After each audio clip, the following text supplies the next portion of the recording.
কেন্দ্র করে চট্টগ্রামে যা যা ঘটেছে, বিভিন্ন পক্ষ তাতে যেভাবে রিয়াক্ট করেছে, সেটা সর্বশেষ নিয়ে একটু কথা বলতে চাই। এবং ধারণা করাই যায় সরকারের সাথে ভারতের সমস্যা আগের চাইতে আরো গভীর হচ্ছে বা গভীর হলো।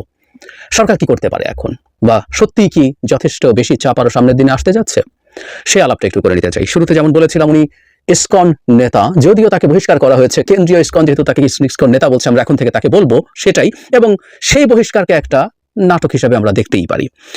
যাই হোক, গতকাল এই ঘটনা ঘটার পর বেশ কয়েকটা বিষয় ঘটেছে।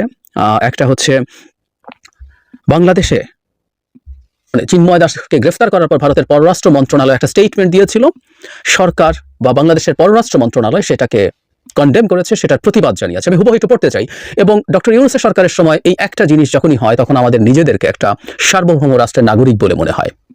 আগেও বলেছি, আবার একটু যোগ করে রাখতে চাই, খুবই রেভলিউশনারি কিছু না, এগুলো খুবই স্বাভাবিক ব্যাপার। কিন্তু আগে যেহেতু আমাদের এখানে একটা সেবাদাসী ছিল ভারতের, আমাদের এখানে তথাকথিত সরকার প্রধান হিসাবে, এবং বাংলাদেশকে তিনি ভারতের কলোনিতে পরিণত করেছিলেন, তাই এ ধরনের বিষয় আমাদেরকে একটু অবাকই করে। কিন্তু রাইটলি এটা করেছেন, কিন্তু স্বাভাবিকভাবে ভারত এটা পছন্দ করবে না। আসবো সে জায়গায়, কিন্তু কি বলা হয়েছে মন্তব্যে, স্টেটমেন্টে, সেটা একটু পড়ি। বাংলাদেশের পররাষ্ট্র মন্ত্রণালয় বিবৃতিতে বলছে, ভারতের পররাষ্ট্র মন্ত্রণালয়ের বিবৃতিটি বাংলাদেশ সরকারের দৃষ্টিগোচর হয়েছে। এমন একটি বিষয় নিয়ে এই বিবৃতি দেওয়া হয়েছে যা বাংলাদেশের অভ্যন্তরীণ বিষয়। আমাদের মনে থাকার কথা, শেখ হাসিনা বাংলাদেশে যা তা করে ফেলছে, ভারত তখন সব বাংলাদেশের অভ্যন্তরীণ বিষয় বলতো। আই ক্যান ক্লিয়ারলি রিমেম্বার, আপনাদেরও নিশ্চয়ই মনে আছে, যখনই ভারতের ব্রিফিং হতো জিজ্ঞেস করতো অভ্যন্তরীণ বিষয়। বিবৃতিতে বলা হয়েছে, ভারতের পররাষ্ট্র মন্ত্রণালয়ের নির্দিষ্ট অভিযোগের ভিত্তিতে চিন্ময় কৃষ্ণ দাসকে গ্রেফতার করা হয়েছে উল্লেখ করে পররাষ্ট্র মন্ত্রণালয় বলছে, এরপর অত্যন্ত হতাশা ও গভীর দুঃখের সঙ্গে সরকার লক্ষ্য করছে চিন্ময় কৃষ্ণ দাসকে গ্রেফতার করার ঘটনায় কিছু মহল ভুলভাবে তুলে ধরছে। ভারতের এ ধরনের ভিত্তিহীন বিবৃতি শুধু সত্যকে ভুলভাবে তুলে ধরছে না, পাশাপাশি দুই প্রতিবেশী দেশের বন্ধুত্ব বোঝাপড়ার চেতনারও পরিপন্থী। পররাষ্ট্র মন্ত্রণালয় বলছে, দেশের সব ধর্মের মানুষের মধ্যে বিদ্যমান সম্প্রীতি ও অসাম্প্রদায়িক দেশ গড়তে সরকারের যে প্রতিশ্রুতি ও প্রচেষ্টা, ভারতের বিবৃতিতে তা প্রতিফলিত হয়নি। বাংলাদেশের জনগণের উপর গুরুতর মানবাধিকার লঙ্ঘনের বিচারহীনতার যে ধারা চলে আসছিল, তার সমাপ্তি টানতে সরকার দৃঢ় প্রতিজ্ঞ, এবং সংখ্যাগুরু ও সংখ্যালঘুদের এই একই নজরে দেখা হয়। ভারতের বিবৃতিতে সব সম্পূর্ণ উপেক্ষিত হয়েছে। তারপর তিনি সব ক্ষেত্রেই সবার আচরণ ধর্মীয় সবকিছু পালন করার সুযোগ আছে। এরপর বলছেন, সব নাগরিকের, বিশেষ করে ধর্মীয় সংখ্যালঘুদের নিরাপত্তা নিশ্চিত করা বাংলাদেশ সরকারের একটি দায়িত্ব। গত মাসে বাংলাদেশ শান্তিপূর্ণভাবে দুর্গাপূজা পালনের মাধ্যমে এটি প্রমাণিত হয়েছে, এবং সরকার বিচার বিভাগে হস্তক্ষেপ করে না, এবং এটা একটা বিচারাধীন বিষয়, ইত্যাদি ইত্যাদি বলা হয়েছে। মঙ্গলবার সাইফুল ইসলাম নামে যে আইনজীবীকে হত্যা করা হয়েছে, সেটার উল্লেখ করা হয়েছে। এখানে কয়েকটা, জানাব সাইফুল ইসলামকে যে হত্যা করা হয়েছে, এখানে কয়েকটা জিনিস সরকারকে একটু দ্রুত করা দরকার। মানে এই হত্যাটাকে হত্যা হিসাবে দেখতে হবে, এবং দেশে প্রকাশ্য দিবালোকে কোর্ট প্রাঙ্গণে এই ঘটনা ঘটানো হয়েছে। যারা ঘটিয়েছে, আমরা এর মধ্যে মিডিয়াতে অনেকগুলো ছবি দেখেছি, ধারালো অস্ত্র হাতে লোকজন ঘুরে বেড়াচ্ছে, এবং তারাই এটা করেছে মনে করা যৌক্তিক কারণ আছে। সরকারের উচিত হবে খুব দ্রুত দায়ী ব্যক্তিদের ধরে ফেলা, এটাকে কোনোভাবেই বাড়তে দেওয়া যাবে না। মানে হিন্দু মুসলিম দাঙ্গার একটা পরিস্থিতি তৈরি হয়েছে, সেই পরিস্থিতির কারণে এই ঘটনার সঠিক বিচার ঠিকঠাক মতো হবে না, এটা হতে পারে না। সরকারের অ্যাকশন খুব ভালোভাবে চলতে হবে, এটা নিয়ে কোনো কনফিউশন রাখার দরকার নেই। প্রসঙ্গত বলে রাখা ভালো, আমাদের দেশের মানুষরা সত্যিকার অর্থে অত্যন্ত ভালো সেন্সিটিভিটির পরিচয় দিয়েছে।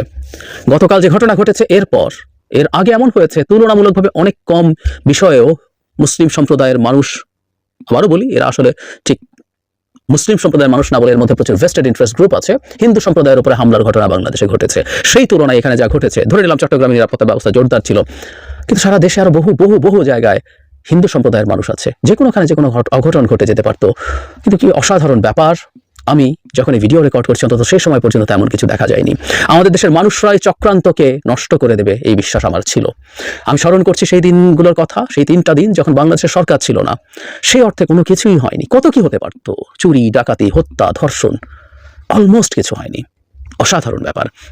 যাই হোক, এই প্রেক্ষাপটেই হিন্দু সম্প্রদায়ের যে নেতৃবৃন্দ আছেন, সেটা তারা বিবৃতি দিয়েছেন, গতকাল সংবাদ সম্মেলন করেছেন। সংবাদ সম্মেলন করার ক্ষেত্রে তারা অনেক কথা বলেছেন, এর মধ্যে খুব আপত্তিকর মন্তব্যও আছে, আমি সেই জায়গায় আসব। তারা বলছেন যে তারা শান্তিপূর্ণ আন্দোলন করতে চান, কিন্তু এর মধ্যে দুর্বৃত্তরা ঢুকে সব কাণ্ড ঘটিয়েছে। এই জায়গায় যিনি কথা বলছেন, তিনি হলো সনাতনী জাগরণ জোটের প্রতিনিধি সুমন রায়। তিনি বলছেন, চট্টগ্রামে হিন্দু মনে করে আইনজীবীর উপরে হামলা চালানো হয়েছিল, এখন চট্টগ্রামে অন্য হিন্দু আইনজীবীরাও ঝুঁকির মধ্যে রয়েছেন।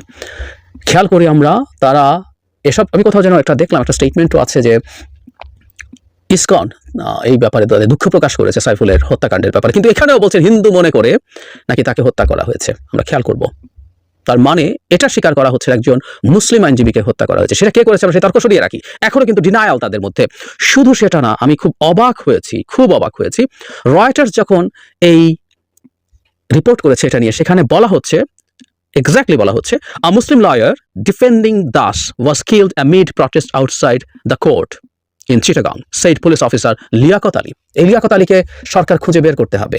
এই লিয়াকত আলী বলছেন যে লয়ার যিনি খুন হয়েছেন তিনি দাসকে ডিফেন্ড করতেন, মানে চিন্ময় কৃষ্ণ দাসকে ডিফেন্ড করতে এসেছেন, মানে তার লয়ারকে খুন করা হচ্ছে। সো ন্যারেটিভটা দাঁড়ালো এরকম, জনাব চিন্ময় কৃষ্ণ দাসের পক্ষে দাঁড়ানোর কারণে সাইফুলকে হত্যা করা হয়েছে। এগেইন হিন্দু সম্প্রদায়ের নেতারা যেটা বলছেন যে তাকে হিন্দু মনে করে হত্যা করা হয়েছে, মানে মুসলিমরা হত্যা করেছেন।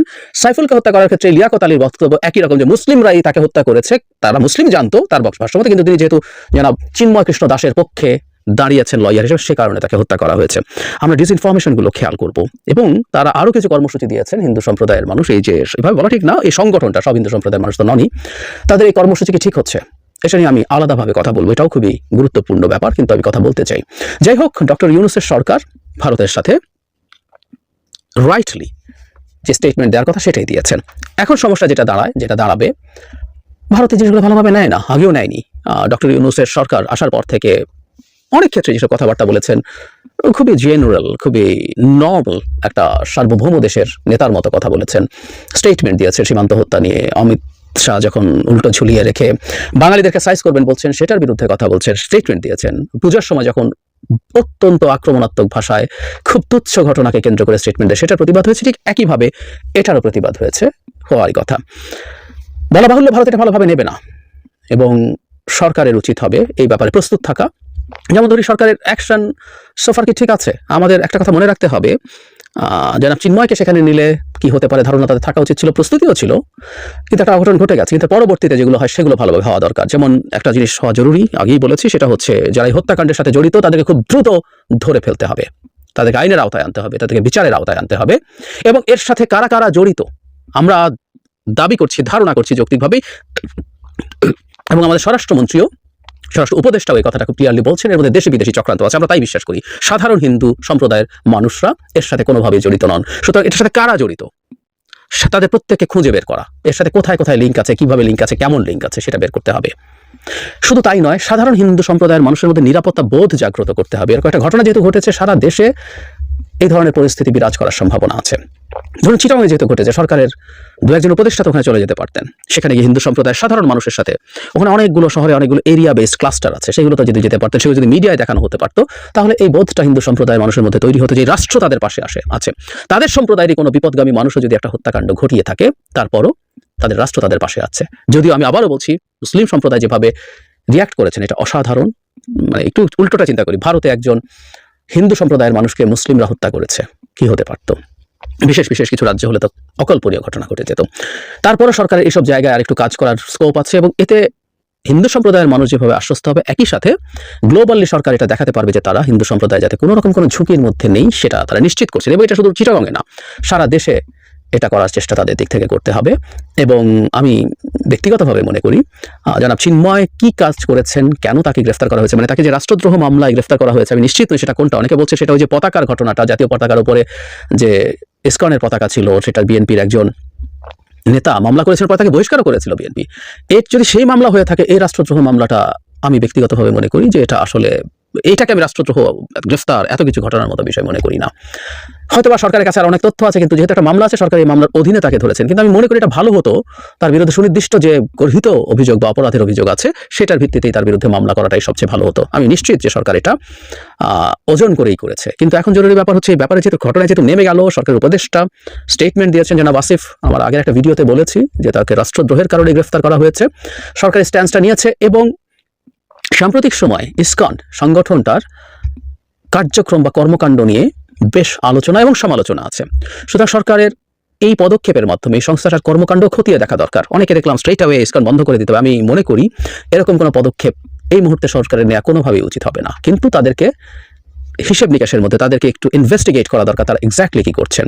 পৃথিবীতে নানা রকম মুখোশ রেখে অনেক রকম অনেক সংগঠন অনেক কাজ করে, যেগুলো আসলে সবসময় সেই দেশের জন্য ভালো কিছু না। সুতরাং ইসকনের যে আনুষ্ঠানিক পরিচয় আছে তার বাইরেও তারা কোনো কিছুতে ইনভলভ কিনা বাংলাদেশে, সেটা একটু খতিয়ে দেখা তো দরকার আছে। এগুলো করা এবং এগুলো তথ্যপাত্রের ভিত্তিতে যদি সরকার এগুলোকে এস্টাবলিশ করতে পারে, তাহলে সরকার সব ক্ষেত্রে, এমনকি ভারতেরও, আমি বারবার বলছি, ভারতের শুধু সরকার বা রাজনৈতিক দলগুলো না, ভারতের মিডিয়া, ভারতের সিভিল সোসাইটি এবং আদার সিটিজেনের সাথেও সরকার এগুলোর ভিত্তিতে যোগাযোগ করা দরকার। তাতে ওদের সমাজে অন্তত এই বাস্তবতা নিশ্চিত হয় যে বাংলাদেশ হিন্দু সম্প্রদায়ের অধিকার নিয়ে কাজ করার কারণেই শুধুমাত্র কাউকে গ্রেফতার করেছে, এটা একেবারেই ঠিক না। একজন অপরাধীকে অপরাধী হিসেবেই দেখা দরকার, সেই হিসেবে তার উপরে এটা হয়েছে। কিন্তু বারবার বলছি, এটাকে প্রতিষ্ঠিত করতে পারতে হবে।